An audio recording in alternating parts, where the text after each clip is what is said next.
So God is doing a building work among us.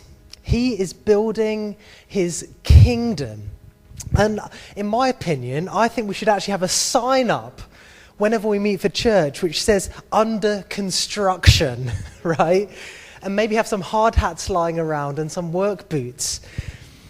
Because the work God is doing in and through us is under construction. We're under construction. And the work he's doing in us and through us has only just begun. There's more to come. And today I'm very excited that we are kick-starting a new series called Build Your Kingdom, where we're going to be journeying through the book of Nehemiah. Can I get a ooh? And very good, I'm impressed. So we're journeying through the book of Nehemiah, and we're going to be seeing God's vision for this kingdom building work in our lives, in our church, in our community, and how together we can partner with God in this kingdom work. And the bottom line of this series, if you switch off for the next 5 weeks, and you just want to know the bottom line is that out of the rubble, God brings restoration and builds his kingdom. Out of the rubble, God brings restoration and builds his kingdom. He doesn't wait for the ideal building plot. Picture you're building a new home and you want to scout out maybe a really level ground, one that isn't too boggy, that doesn't have subsidence. God doesn't wait for the ideal building plot, the perfect ground, the ideal conditions. In our very place of disappointment, brokenness, and struggle, God builds his kingdom, and he calls each of us to pick up a brick and join in with him. If I was more organized, I'd have a visual aid of bricks and we'd all pick up a brick to take our part. So in 2015, the final of 7 high-rise flats in the east end of Greenock came tumbling down. They were built in the 1960s as the latest in modern day living. But over time, there was crime, there was wear and tear, and eventually, one by one, they all had to be demolished. And the remaining residents were dispersed to live in different areas, and their home became a pile of rubble. But some of these residents, it was in their heart to return. They did not want to see that land where their home was become a wasteland. So they banded together, they got funding, they gathered helpers and a team, and they started to rebuild something new for the community, something that would bring hope to many. And out of the rubble, a community garden was built. And that's where I now work part-time during the week as their environmental officer. And in the book of Nehemiah, we see a story of rebuilding out of the rubble. Jerusalem had been conquered by the Babylonians. The temple, which was the center of Israel's identity, their relationship with God, is where they went to meet with God. The temple had been demolished and lay in ruins, a pile of rubble. And around 2 to 3 million people were removed. Hear that right. 2 to 3 million people were forced into exile. After around 70 years, they were given the chance to move back and rebuild their city and lives.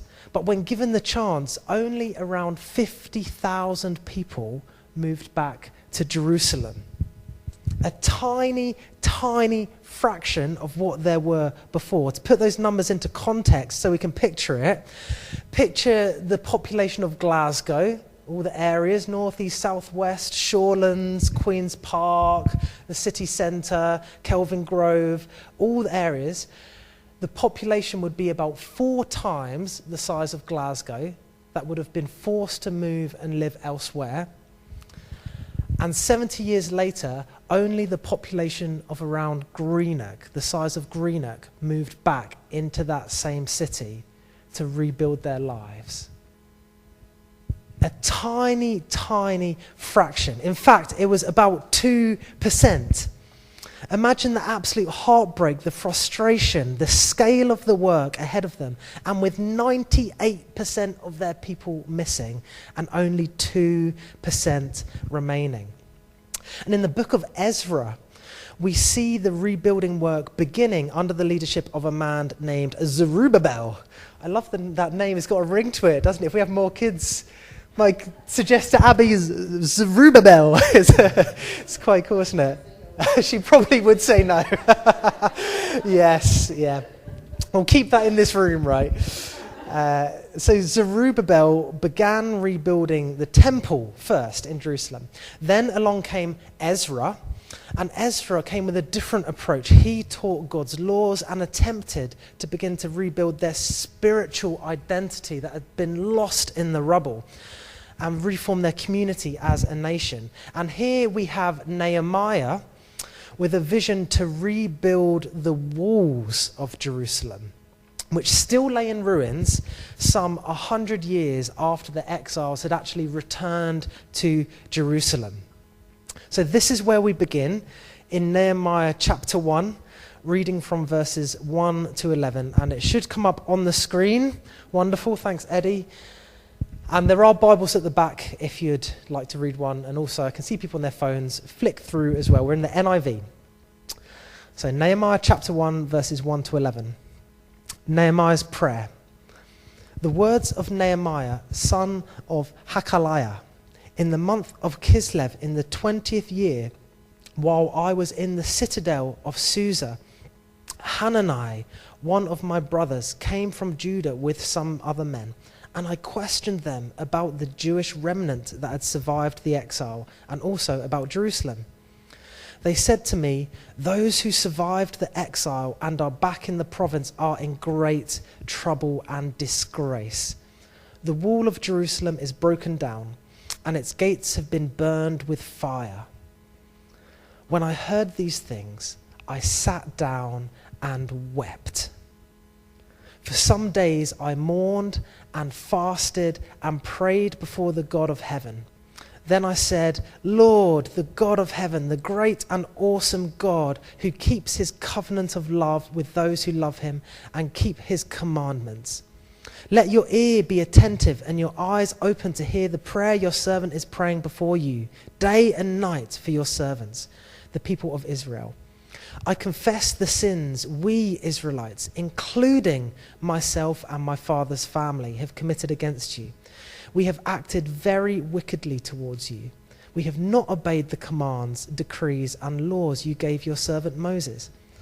Remember the instruction you gave your servant Moses, saying, if you are unfaithful, I will scatter you among the nations. But if you return to me and obey my commands, then even if your exiled people are at the farthest horizon, I will gather them from there and bring them to the place I've chosen as a dwelling for my name. They are your servants and your people, whom you redeemed by your great strength and your mighty hand. Lord, let your ear be attentive to the prayer of this your servant and to the prayer of your servants who delight in revering your name. Give your servant success today by granting him favor in the presence of this man. I was cupbearer to the king. Excellent. So to give you a bit of background, Nehemiah is a government official turned building contractor. He had been living in exile and working for a foreign government, and he hears news of the state of the walls of Jerusalem and the trouble, the disgrace, the disappointment his people were experiencing, and he is moved to action. So why were the walls so important?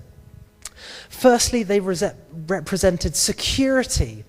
So at the community gardens I spoke about earlier, when the rebuild work started, no perimeter wall was built at all. No gates were put in, no fences. And the reason behind that was that they wanted it to be open to anyone 24 hours a day. They didn't want it to shut off at a certain point.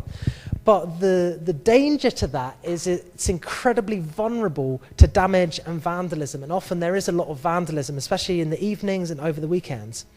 Likewise, a city without walls, without gates, was vulnerable. And so that's what Jerusalem was like. The walls also represented their identity. So the walls gave them a sense of identity as God's people. Kind of like, this is who we are. These are our boundaries. It gave them identity. However, this was an issue as well because this also became a way of keeping people out, which wasn't God's heart. In fact, the prophet Zechariah prophesied about a day when the New Jerusalem would be a city without walls because it was God's presence that would surround the city. And that people from all nations would come and join God's covenant people. What an amazing picture. So the walls represented their identity, but also the walls represented their dignity. So other nations would look on a city without walls as no city at all. It would be seen as a disgrace and brought shame on its people. In Proverbs chapter 25, verse 28, it says, like a city whose walls are broken through is a person who lacks self-control. So that's what the walls meant to the people at the time. And Nehemiah had it in his heart to return to Jerusalem and rebuild the walls out of the ruins. But first, God had to do something in Nehemiah before he would do it through him. By the time Nehemiah appeared on the scene, it had been around 100 years since the people began moving back to Jerusalem, and yet still the walls lay in ruins. From one generation to the next, they saw the walls in ruins, a constant reminder of the disappointment, the heartache, still 100 years after they returned to Jerusalem. I often hear about generational poverty in Inverclyde, and I was reminded of that as I prepared this message, where industries have been shut down in previous decades and multiple generations of families have now been affected over these decades. And there's a visual history, there's almost a visual rubble that these industries have left behind, some of which can be seen almost daily as people walk past the Clyde or travel through town and see evidence of old shipbuilding yards, old industries. There's a visual rubble there. I met a guy not long ago who had worked as a welder in the shipyards, and all these years later, it was like his heart was still with that shipyard. His identity, his mind, his purpose, there was still that almost sense of confusion. Like, what happened to my livelihood? What happened? And it wasn't just a livelihood, it was his life. Often it was generations before, maybe fathers or uncles or brothers or siblings were in that as well. It was multi-generational. And the gaping gap that left in the community when that industry collapsed. In Jerusalem, there was a desperate situation with their industry, with their identity, with their purpose, which had collapsed, and they were attempting out of the rubble to rebuild it. And 100 years later, the people in Jerusalem were described in this passage as the survivors. Ooh, it's a bit brutal, isn't it? Imagine being described as a survivor.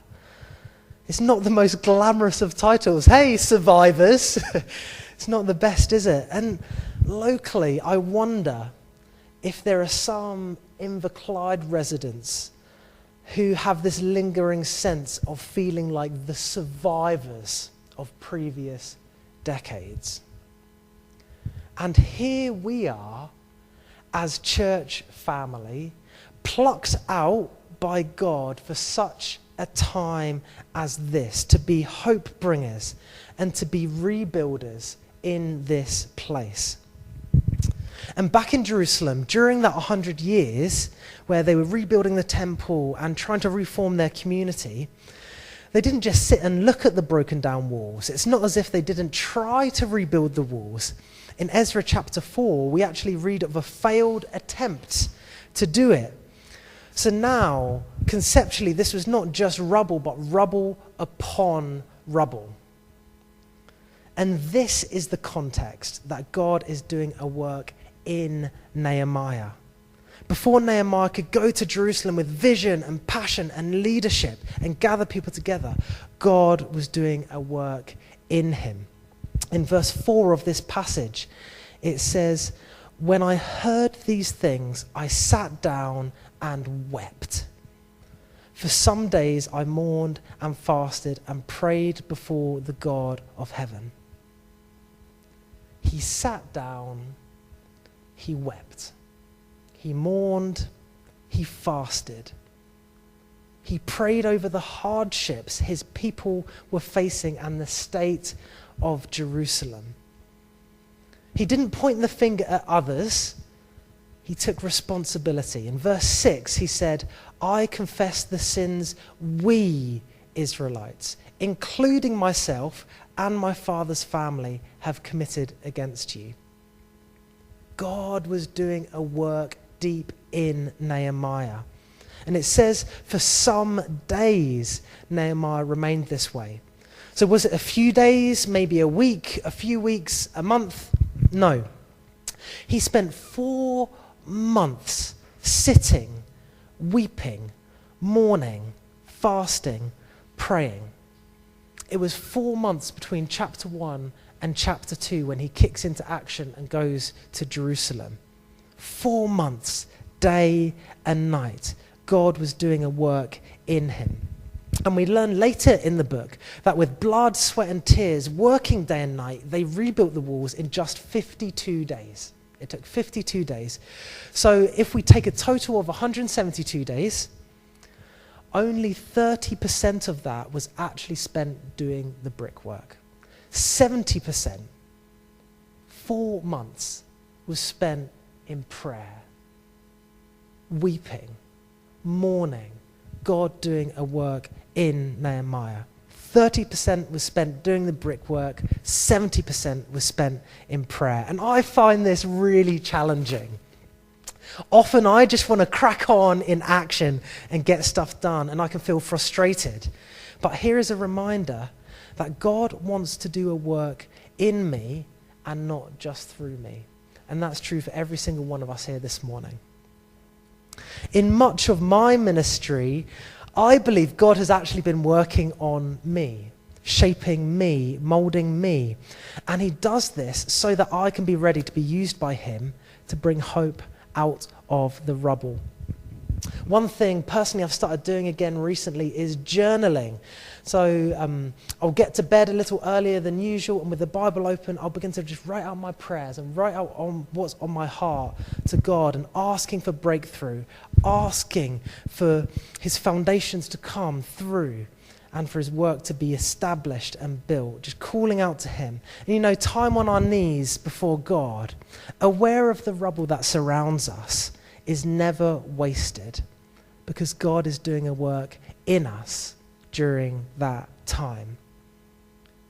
And when we allow ourselves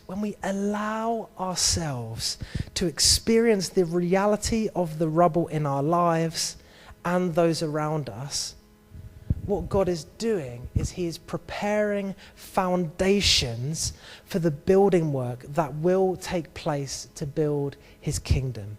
He's preparing foundations. At the start of this year, in January, as a church, we spent 21 days in prayer and fasting. We've also been working through a prayer series, and 2 weeks ago, our very own Trev concluded that series. And when I sat down to prepare this message, I actually laughed, because right here in week 1, prayer, it said straight away, Nehemiah's prayer. And I was like, God, are you trying to teach us something here? Maybe we're not done with prayer. In the season ahead, God will be doing even more amazing things through our church family. But first, he wants to do something in each of us, to shape us, to mold us. This is a deep inner work that sometimes we just can't even put into words. That message Trev preached, it was on Romans chapter 8, and he spoke about the puzzle of prayer. and how creation is groaning as in the pains of childbirth. And also in prayer, we are groaning. In Romans chapter 8:23, it says, we ourselves who have the first fruits of the Spirit groan inwardly as we wait eagerly for our adoption to sonship, the redemption of our bodies. Notice it doesn't say we inwardly moan. It says we inwardly groan, right? And I don't know if anyone else can relate to that. I certainly can. Sometimes I inwardly moan. I spend more time moaning than groaning, but there's a difference. It can be easy to slip into moaning when we see rubble around, perhaps looking for someone to blame. Sometimes that's directed at God.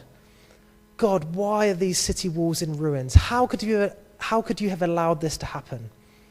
Maybe it's at our brothers or sisters around us. Why have your failed attempts to rebuild the walls failed, and now we have rubble upon rubble? Or maybe it's directed at ourselves, feeling like we are the problem and will always be surrounded by rubble. Instead, we are to come to God and from the depths of our hearts inwardly groan.